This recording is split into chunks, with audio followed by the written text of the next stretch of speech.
Welcome back. It's 4:15. Hurricane Melissa made landfall in Cuba early this morning as an extremely dangerous Category 3 hurricane. Now, we knew this was obviously going to be dangerous, and it comes after the storm really just devastated Jamaica, one of the strongest Atlanta hurricanes in history, it's being called.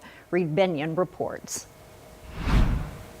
The entire Jamaica has felt the brunt of Melissa. Hurricane Melissa is being called the storm of the century after slamming into Jamaica with devastating effect Tuesday as one of the strongest Atlantic hurricanes in history. Jamaica has gone through what I can call one of its worst periods. Melissa made landfall as a Category 5 storm with 185-mile-per-hour winds. The massive scale of the destruction quickly became clear, with extensive damage reported across southwestern Jamaica. Schools, homes, and hospitals all affected by the hurricane. Some of those areas, like St. Elizabeth Parish, are the main food-producing regions of the country. St. Elizabeth is the breadbasket of the country, and that has taken a beating.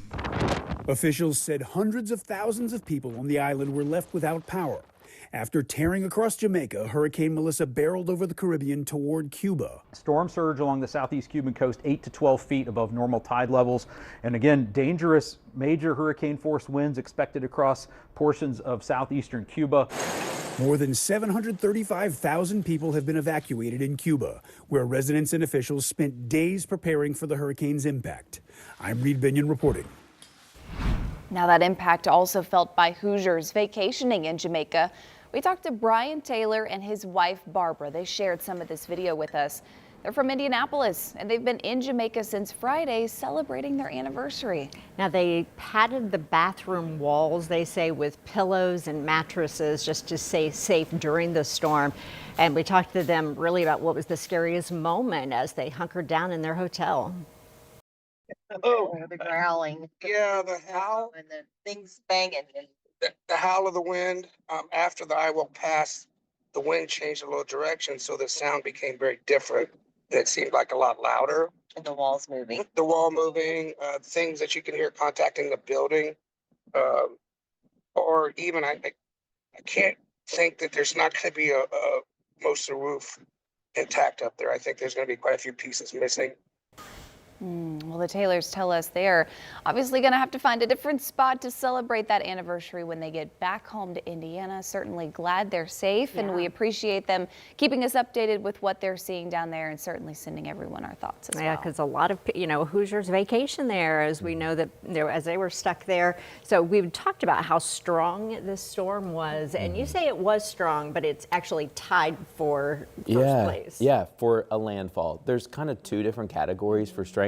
What it did out in the ocean and what it did at landfall. And there's a debate, okay, what's more important? I'd probably say landfall because that's more impactful, but it tied for #1 spot in the strongest hurricane to hit with 185-mile-per-hour winds. So just devastating to even see some of that video you guys were showing. Yeah, we'll have to check and see how the airport made it through that storm yesterday, and then maybe people can start getting home that were stranded there. So, 100%. And the good thing, we've not really been affected by this. No, and no U.S.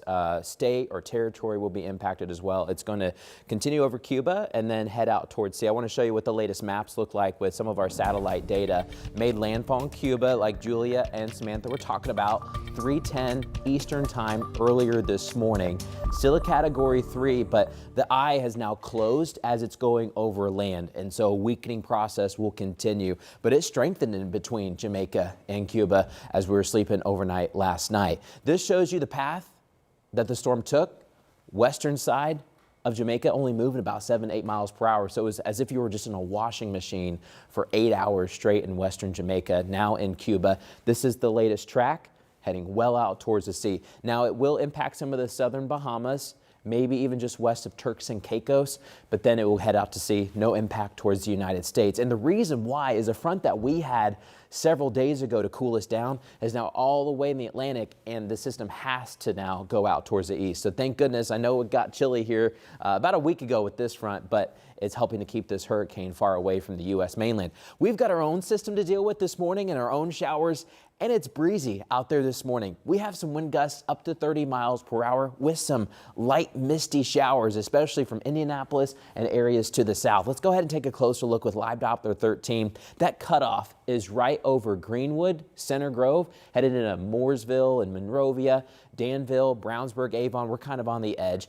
Rushville, we got a couple light showers too, but more consistent showers are there towards Bloomington and Martinsville. Good morning in Columbus, Bedford and Seymour, Brown County. We've got those showers out there this morning. Clouds over at downtown Indy, but Indianapolis is dry, at least downtown is. You go just to the south by a few miles as the crow flies, and that's when we have these light showers. It's actually raining at the airport, but not in downtown. Right now we're at 52 degrees, a little bit of an east wind out there this morning, and we'll continue rain chances on and off throughout the day. However, everyone's going to get something a little bit different. There'll be some Hoosiers that get a decent amount of sun throughout the day today, and others who just stay cloudy, wet, and windy.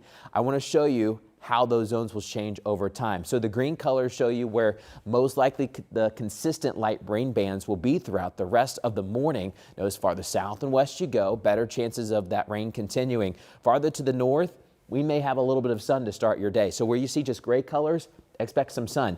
We go into the afternoon, we kind of even things out. Generally near and south of I-70, we'll have the highest chance for these light rain showers continuing. And then later this evening and tonight, we kind of go back towards the other side of Indiana, eastern Indiana. We start picking up some more of those rain chances, but north and west, we'll start clearing out. Here's a look at Future Track 13. You're going to notice that trend because over time, the low pressure is diving south around us, kind of doing a big old U shape. And so that's why the farther south you go, the better the rain chance will be. This is 5 o'clock this evening. Scattered showers still out there from Indianapolis to the south and to the east, and we'll continue those showers overnight tonight. So we put all this together. We could be talking about a 1/4 inch to 1/2 inch in some spots, but expect a wet and raw evening out there tonight. Here's your 7-day forecast. We're on the march towards Halloween, and we'll probably stay pretty cool, but I think most of the rain showers will be done. We'll wrap them up today and tomorrow morning, and then just spotty leftovers through Halloween and into the weekend.